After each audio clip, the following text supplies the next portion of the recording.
Assalamu alaikum, dear students. Welcome back to our YouTube channel J&K Ideal Academy. Dear students, आज हम बात करेंगे एक और क्वेश्चन की जो पूछा जाता है एग्ज़ाम में आपके उर्दू टेस्ट में, और वो क्वेश्चन भी आज इक्तिबास के रिलेटेड ही होगा। थोड़ा सा और मज़ीद इसमें डिस्क्रिप्शन देंगे आपको, डिटेल डिस्क्रिप्शन। तो बहुत सारे कैंडिडेट्स ने हमें बोला कि और ज़्यादा डिटेल में पढ़ाइए और ज़्यादा डिटेल में हमें दिखाइए कि कैसे क्वेश्चंस आए हैं और कैसे उनको हल करना है। तो इस हवाले से हमने पहले ही एक वीडियो अपलोड किया है। आज ये हमारा इस हवाले से दूसरा लेक्चर है, दूसरा वीडियो है। तो उम्मीद है कि आपने पहले वीडियो से, पहले लेक्चर से बहुत कुछ सीखा होगा और आपको तकरीबन ये अंदाज़ा आया होगा कि हम कैसे इस पेपर को हैंडल कर सकते हैं। So dear students, let us start today's lecture. और इसमें पहले हम क्वेश्चन, ये जो हमारे पास इक्तिबास के क्वेश्चंस हैं, एक और क्वेश्चन हम देखेंगे। यहाँ पे देखिए, ये है हमारे पास क्वेश्चन नंबर 5। ये प्रीवियस पेपर में आपको पता ही है कि 5 क्वेश्चंस इस हवाले से आए थे, तो उसमें 100 मार्क्स आते थे, 100 मार्क्स। लेकिन आपके आज 20 ही मार्क्स हैं, तो आपके 2 क्वेश्चंस आएंगे। वहाँ पे आपको 2 क्वेश्चंस पूछे जाएंगे इस हवाले से।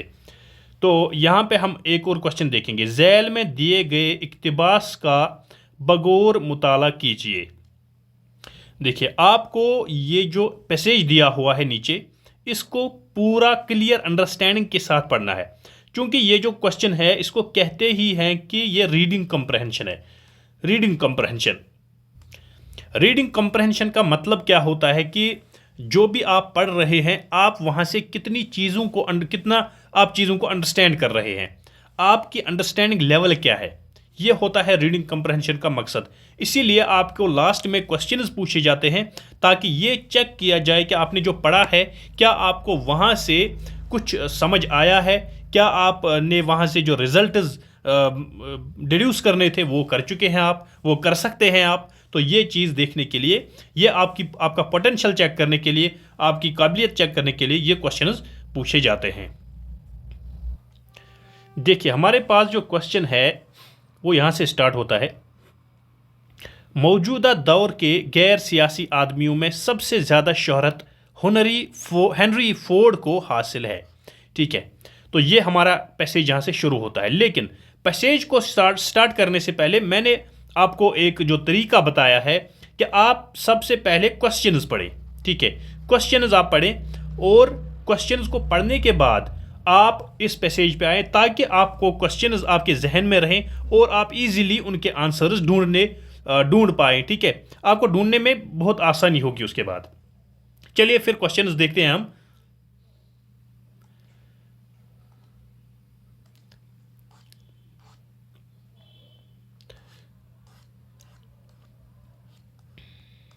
तो क्वेश्चन यहाँ से स्टार्ट होते हैं।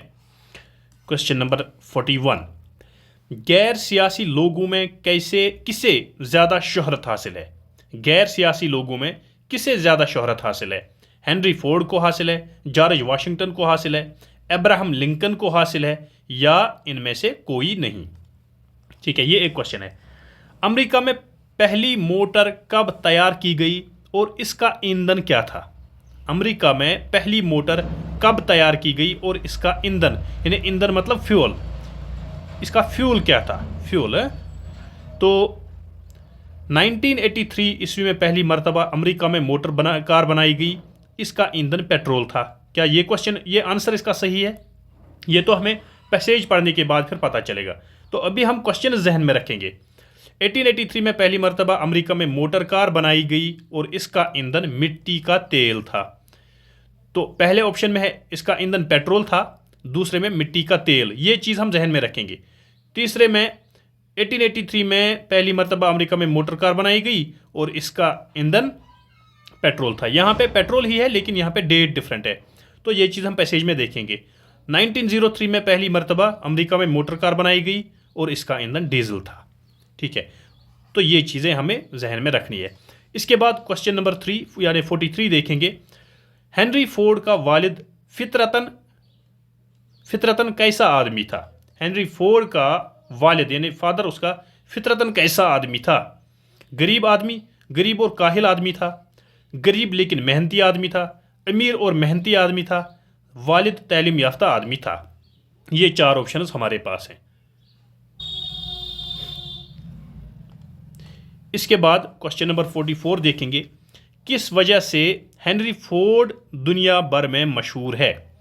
हवाई जहाज़ों की तैयारी के लिए, मोटरसाइकिल तैयार करने के लिए, मोटर कारों की ईजाद के लिए, या बिजली से चलने वाली मोटर कार तैयार करने के लिए? ये भी हमें देखना है। तो इसके बाद क्वेश्चन नंबर 45 देखेंगे, 1893 में हेनरी फोर्ड ने क्या ईजाद किया? सब्जी काटने की मशीन, लोहा काटने की मशीन, लकड़ियां काटने की मशीन, सिलाई मशीन। ये 4 ऑप्शन है हमारे पास। ये हम फिर पैसेज में देखेंगे इसका आंसर। तो हम क्वेश्चंस क्यों पढ़ रहे हैं? ताकि आंसर ढूंढने में फिर आसानी हो जाए। हेनरी फोर्ड को उसके वालिद ने किस किस्म की तालीम दी और इसका नतीजा क्या हुआ? तो इसके ऑप्शन जो हैं, इस दौर के रिवाज के मुताबिक रिवायती तालीम दी और तिजारत करने के लिए कहा, अपनी मर्जी के मुताबिक बेटे को तालीम दी और नौकरी पर लगा दिया, हेनरी फोर्ड को उसके ज़ौक़ फितरत के मुताबिक तालीम दी और काम पर लगाया, जिसके सबब वो बड़ा और कामयाब सनतकार बना। सनतकार मीन्स इंडस्ट्रियलिस्ट। बुनियादी तालीम दी और काश्तकारी में लगा दिया। ठीक है, तो ये ऑप्शन हैं इसके। 47 क्वेश्चन नंबर, 1925 ईस्वी में 1925 ईस्वी में हेनरी फोर्ड की आमदनी कितनी थी? 35 करोड़ डॉलर, 25 करोड़ पाउंड, 25 करोड़ रुपये या 25 करोड़ डॉलर? इसके बाद देखेंगे क्वेश्चन नंबर 48, 17 साल की उम्र में हेनरी फोर्ड ने क्या तैयार किया? यानी 17 साल की उम्र में हेनरी फोर्ड ने क्या बनाया था? कंप्यूटर ईजाद किया, मोटर बोट बनाई, आबदोज तैयार की, या दुखानी किश्ती बनाई? दुखानी मीन्स जो कोल यानी कोल पे चलती है। दुखान का मतलब होता है स्मोक। ठीक है, स्मोक यानी जो कोल पे चलती है वो दुखानी किश्ती है। तो उसके बाद मेहनत व जफाकशी में हेनरी फोर्ड किससे मुतासिर था? यानी who impressed Henry Ford in terms of hard work? ठीक है, हार्ड वर्क में इनको किसने इम्प्रेस किया? मेहनत व जफाकशी में अपनी वालिदा से यानी अपनी मदर से बेहद मुतासिर था, मेहनत व जफाकशी में अपने उस्ताद से बेहद मुतासिर था, मेहनत व जफाकशी में अपने वालिद से बेहद मुतासिर था, या मेहनत व जफाकशी में अपने दोस्तों से बेहद मुतासिर था? यह है क्वेश्चन नंबर 49। इसके बाद देखेंगे क्वेश्चन नंबर 50। क्वेश्चन नंबर 50 यहां से देखेंगे, 1906 यानी 1906 ईस्वी में हेनरी फोर्ड की जिंदगी में 1906 ईस्वी हेनरी फोर्ड की जिंदगी में किस लिए अहम है? यानी ये साल जो है इसकी इंपॉर्टेंस क्या है हेनरी फोर्ड की लाइफ में? इस साल फोर्ड के नाम से मोटर बनाने का कारखाना कायम किया गया, उसकी शादी हुई, उसकी तालीम मुकम्मल हुई, या उसने पहली कार बनाई? ठीक है, ये 10 क्वेश्चंस हैं। इसी तरह से आपके एग्जाम में भी 10 क्वेश्चंस पूछे जाएंगे और उन 10 क्वेश्चंस को आपको आंसर करना पड़ेगा। देखिए, अब मैं आपको पहले क्यों कह रहा हूं कि आप पहले सवालात पढ़िए। क्यों? देखिए, अगर आप पहले सवालात पढ़ते हैं तो फिर आप पैसेज पर जाते हैं, तो पैसेज को पढ़ने के बाद मतलब डायरेक्टली आप आंसर्स देख पाएंगे।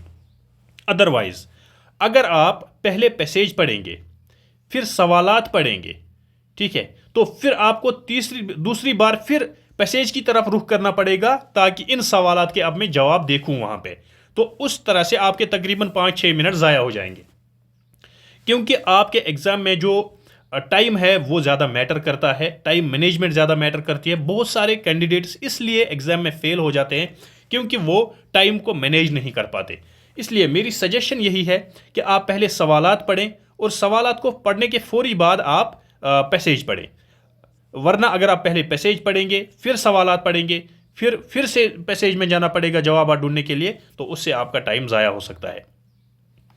चलिए अब जाते हैं हम पैसेज की तरफ। अब हमने जहन में रखे सवालात, तो अब हम देखेंगे मौजूदा दौर के गैर सियासी आदमियों में सबसे ज़्यादा शोहरत सबसे ज़्यादा शोहरत हेनरी फोर्ड को हासिल है। तो ये हमारा पहला क्वेश्चन था। यहाँ पे हम इसको एनसर्कल करेंगे और 1 लिखेंगे, 1। ठीक है, तो ये हमारे पहले क्वेश्चन का आंसर है। ठीक है, जिसकी मोटर कारें दुनिया भर में उसके नाम का डंका बजाती फिर रही है, यानी मोटर कार बनाने के लिए वो ज़्यादा मशहूर है। हेनरी फोर्ड अमेरिका के एक मामूली से कस्बे के एक झोंपड़ी में पैदा हुए, जहां दौलतमंदी और फारिगुल बाली का नामो निशान नहीं था। उसके वालिदैन बहुत गरीब और खेती करके गुजर बसर करते थे। फोर्ड भी स्कूल में तालीम पा रहा था कि उसकी सनअती जहनियत बेदार हो गई।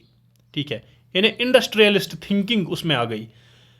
उसने भाप से सॉरी ये बाप है यहाँ पे, अच्छा सॉरी ये बाप है, बाप मीन्स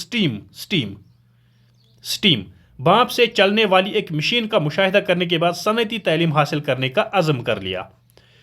17 साल की उम्र में अपनी काबिलियत की बुनियाद पर एक दुखानी कश्ती बनाई। देखिए ये भी हमारा क्वेश्चन एक है, इसको भी एनसर्कल करेंगे। फिर क्या होगा, जब हम क्वेश्चंस देखेंगे तो फिर हम इजीली, चूंकि वहाँ पे हमारे क्वेश्चंस भी सामने होंगे और ये पैसेज भी सामने होगा, तो फिर हमें आसानी हो जाएगी। इनको एनसर्कल करके रखेंगे जो स्ट्राइक होते हैं कि ये क्वेश्चंस हमें पूछे गए थे। 1883 के बारे में भी पूछा गया था। 1883 में पहली मरतबा अमेरिका में मोटर कार बनाई गई जो मिट्टी के तेल से चलती थी, मिट्टी के तेल से। तो ये फ्यूल जो अभी हम बात कर रहे थे, फ्यूल क्या होता था उसमें यूज़, मिट्टी का तेल। इस किस्म की एक मोटर कार मरम्मत के लिए दी गई। तो हेनरी फोर्ड ने मरम्मत के दौरान मोटर कार की मशीन में मज़ीद तरक्की व इजाफा की ज़रूरत को महसूस करते हुए अपना खुद का एक कारखाना कायम करने का फैसला किया। बड़ी कोशिशों से रकम जमा करके मोटर बनाने का एक कारखाना कायम किया। इसके बाद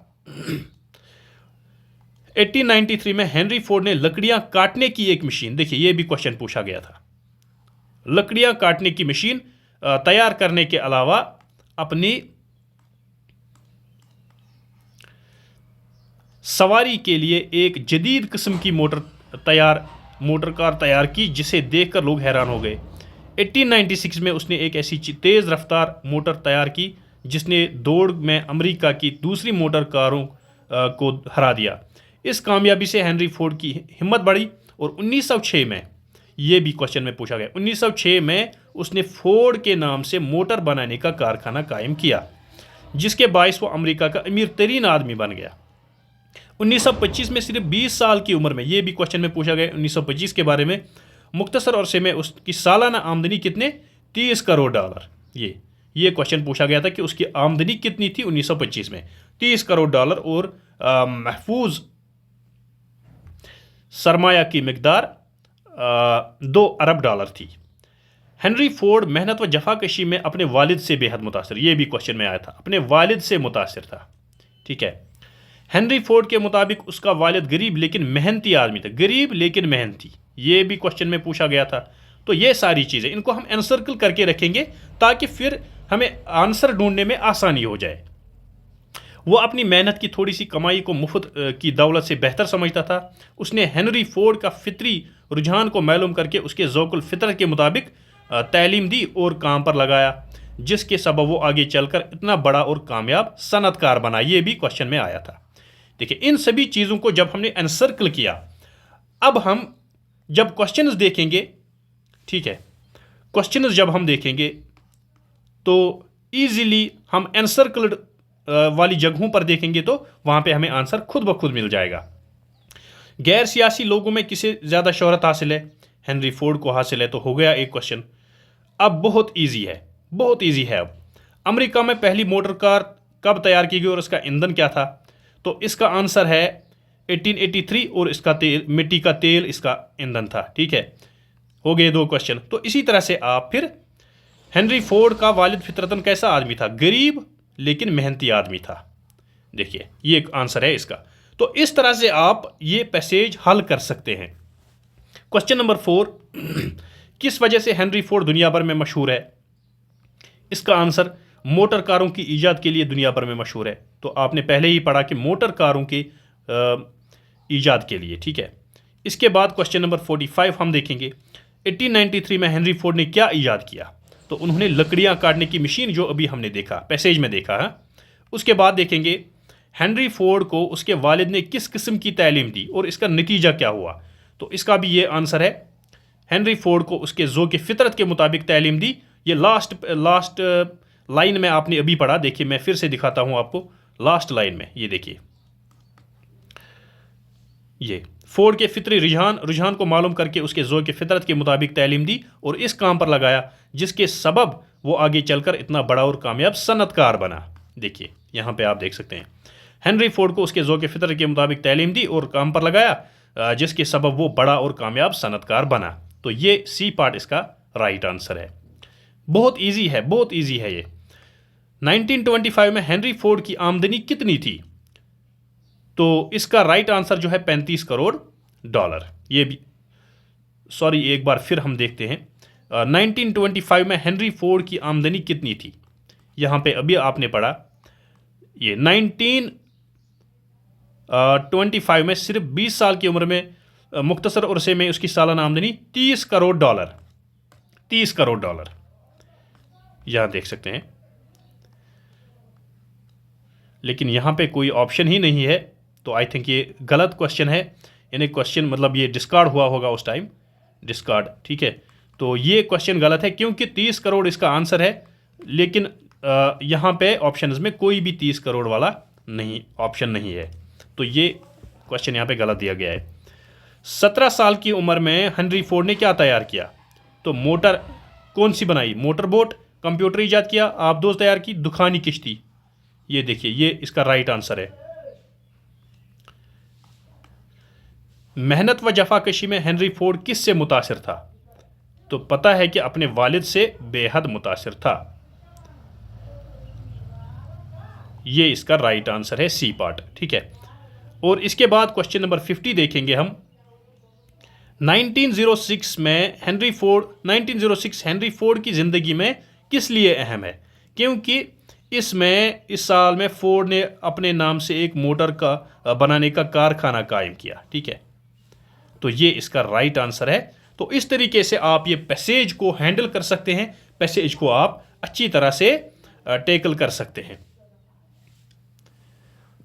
तो इसके बाद मैं आपको एक थोड़ा सा खत लिखने का थोड़ा सा तरीका बताऊंगा और खत आपको दिखाऊंगा कि कैसे लिखना है आपको। देखिए, हमारे पास ये एक खत है। अपने दोस्त या भाई के नाम खत लिखिए जिसमें तालीम की अहमियत पर रोशनी डालें, ठीक है, रोशनी डाली जाए। यानी दोस्त के नाम आपको खत लिखना है या भाई के नाम आपको खत लिखना है जिसमें तालीम की अहमियत को आप उजागर करेंगे, ठीक। आप लिखेंगे सबसे पहले कमरे इम्तिहान, या आप लिख सकते हैं इम्तिहान हाल, इम्तिहान हाल, ठीक है। और यहाँ पे हम लिखेंगे श्रीनगर या कोई भी जगह, अनंतनाग या जम्मू या कोई भी और जगह। और उसके बाद लिखेंगे तारीख, ठीक है। तो सबसे पहले आपने लिखा पहला स्टेप इम्तिहान हाल, दूसरा स्टेप एड्रेस जहाँ पे आप लिख रहे हैं, यानी जिस जगह से आप लिख रहे हैं, और तीसरा आपने डेट लिखा, तारीख। उसके बाद ग्रीटिंग लिखा। ग्रीटिंग मतलब जो आप सलाम आदाब कहते हैं, तो मेरे प्यारे दोस्त, अस्सलाम वालेकुम, जैसे हम इंग्लिश में भी कहते हैं डियर फ्रेंड, ठीक है। तो मेरे प्यारे दोस्त अस्सलाम वालेकुम, इस तरीके से हमने ये, इसको कहते हैं ग्रीटिंग, ग्रीटिंग है, या हम कहते हैं उर्दू में सलाम या आदाब, ठीक है। तो इस फिर आप बॉडी लिखेंगे, जो बॉडी ऑफ द लेटर, ठीक है, बॉडी ऑफ द लेटर, ये है बॉडी, यहां से, ये यहां से बॉडी ऑफ द लेटर है। तुम्हारा खत मिला, तुम्हारा खत मिला, पढ़कर ताज्जुब हुआ कि तालीम याफ्ता बेरोजगार नौजवानों को देख देख कर तालीम से उकताने लगे हो। यानी आपका शौक जो है वो कम हो चुका है, क्योंकि आप तालीम याफ्ता बेरोजगारों की तरफ जब देखते हैं तो आपका ज़ौक़ शौक जो पढ़ने का होता है वो कम हो गया है, और अब तुम्हारा दिल तालीम हासिल करने में नहीं लग रहा है। ये किसी किस्म की मायूसी की बातें करने, या किसी किस्म की मायूसी की बातें करने लगे हो। तुम तो हमेशा शानदार मुस्तकबिल और अज़्म व हिम्मत की बातें करते थे। कल ही मैंने तुम्हारी किताब में डिप्टी नज़ीर अहमद का खत देखा। कितनी उम्दा बात उन्होंने अपने बेटे को लिखी है कि रिज़्क व नौकरी तो इंसान को अपने मुकद्दर से मिलती है। इल्म इसीलिए हासिल करो कि तुम्हारे अंदर इल्मियत, काबिलियत और लियाकत पैदा होता है कि हम असरों में इनफरादियत और मुमताज़ हैसियत हासिल कर सको। हम असरों मतलब जो आपके कंटेम्पररी हैं, कंटेम्पररी यानी जो आपके इर्द गिर्द लोग रहते हैं, उनमें आपको एक मुमताज़ और इनफरादी हैसियत हासिल हो। जहाँ जाओ लोग इज़्ज़त तज़ीम करें और तुम ही सबकी निगाहों का मरकज़ हो। इंसान को अशरफुल मखलूक़ात होने का शरफ़ इल्म व आगाही की बदौलत ही हासिल है। दीनों दुनिया की तमाम तरक्कियाँ और बुलंदियाँ इल्म ही के दम से हैं। इसलिए इस्लाम ने सबसे ज़्यादा ज़ोर इल्म, ये इल्म है यहाँ पे, इल्म हासिल करने पर दिया है। इल्म के समंदर में जितने गोते लगाओगे उतने ही निखर कर ऊपर आओगे। इल्म हासिल करने के लिए महद से लहद तक कोई वक्त की कैद नहीं। हाँ, अज़्म हिम्मत और मुसलसल जदोजहद कामयाबी व कामरानी का जीना है। तुम बहुत मेहनती हो, काश तुम भी अपने असलाफ की तरह कोई ऐसा इल्मी कारनामा अंजाम दो कि तुम्हारा इल्म फजल से कौम, मुल्क और मजहब व मिल्लत को फ़ायदा पहुँचे। ठीक है, तो इसके बाद ये बॉडी ऑफ द लेटर है और इसके बाद आप जाएंगे लास्ट में जो आपका फ़कत तुम्हारा दोस्त, यहाँ पे आप अपना नाम लिखें या नाम अगर नहीं लिखे तो अलिफ बे जीम। ठीक है, तो इस तरह से आप इस लेटर को कंक्लूड करेंगे। देखिए अब मसला क्या है। अब देखिए जो आप ये पार्ट्स लिख रहे हैं, आपने पहले लिखा इम्तिहान हाल या कमरा इम्तिहान, फिर लिखा एड्रेस, फिर लिखा डेट और फिर आपने ग्रीटिंग्स लिखा। तो ये 4 पार्ट्स हो गए और 5वां पार्ट जो है वो है बॉडी ऑफ द लेटर। ठीक है, अब जब आपने डिफरेंट पार्ट्स लिखे तो आपको डिफरेंट पार्ट्स लिखने के लिए डिफरेंट आपको मार्क्स भी मिलते हैं। आपने 4 पार्ट्स लिखे तो आपको मार्क्स ज़रूर मिलेंगे। इसमें ऐसा नहीं कि जब तक आप बॉडी नहीं लिखोगे तो आपको कोई मार्क्स नहीं मिलेगा। आपको इसमें भी ये पार्ट्स लिखने में भी ये जुज़ जो हैं, डिफरेंट जुज़ होते हैं खत के, पार्ट्स ऑफ द लेटर, इसमें इनको लिखने के लिए आपको मार्क्स मिलते हैं। फिर आप बॉडी पर जब आ गए तो बॉडी आपने स्टार्ट की। पहले आपने अपने भाई का दिल बहलाया, आपने मतलब उसकी हौसला अफजाई की, उसकी हिम्मत बढ़ाई, पढ़ाई के रिलेटेड या इल्म को लेके, इल्म की अहमियत को उजागर किया, डिप्टी नज़ीर अहमद के ख़त का एक हवाला दिया। तो इस तरह से आप अपने ख़त को अट्रैक्टिव बना सकते हैं।